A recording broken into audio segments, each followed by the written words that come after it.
ఈ కర్రీ పేరేంటో తెలిస్తే కామెంట్ చేయండి. రీసెంట్‌గా నేను మా అత్తయ్య వాళ్ళ ఇంటికెళ్ళినప్పుడు మా అత్తయ్య చేశారనమాట. నాకైతే చాలా బాగా నచ్చింది. అండ్ మా husband one of favourite dish అనమాట.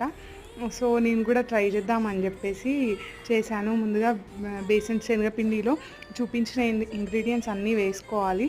దాన్ని కొద్ది కొద్దిగా వాటర్‌లో కలుపుకొని స్టవ్ పైన హీట్ చేసుకుంటూ ఉంటే పేస్ట్ టైప్‌లో అయిపోతుంది. దాన్ని ఆయిల్ రాసుకొని ఏదైనా ప్లేట్‌లో అట్లా వేసుకొని షేప్‌లా కట్ చేసుకోవడం కోసం పెట్టుకోవాలనమాట. అండ్ గ్రేవీ కోసం వచ్చేసి చూపిస్తున్న ఇంగ్రీడియంట్స్ అన్నీ వేసుకోవాలి దాంట్లో.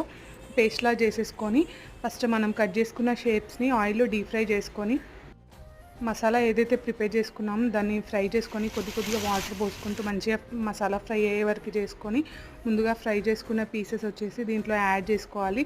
సేమ్ పన్నీర్ టైప్ ఫ్లేవర్ అయితే అనిపించింది నాకు. మా హస్బెండ్‌కి కూడా చాలా బాగా నచ్చింది. ఈ కర్రీ నేమ్ ఏంటో చెప్పలేదు కదా! బేసన్ గట్టేకి సబ్జీ. మీరు కూడా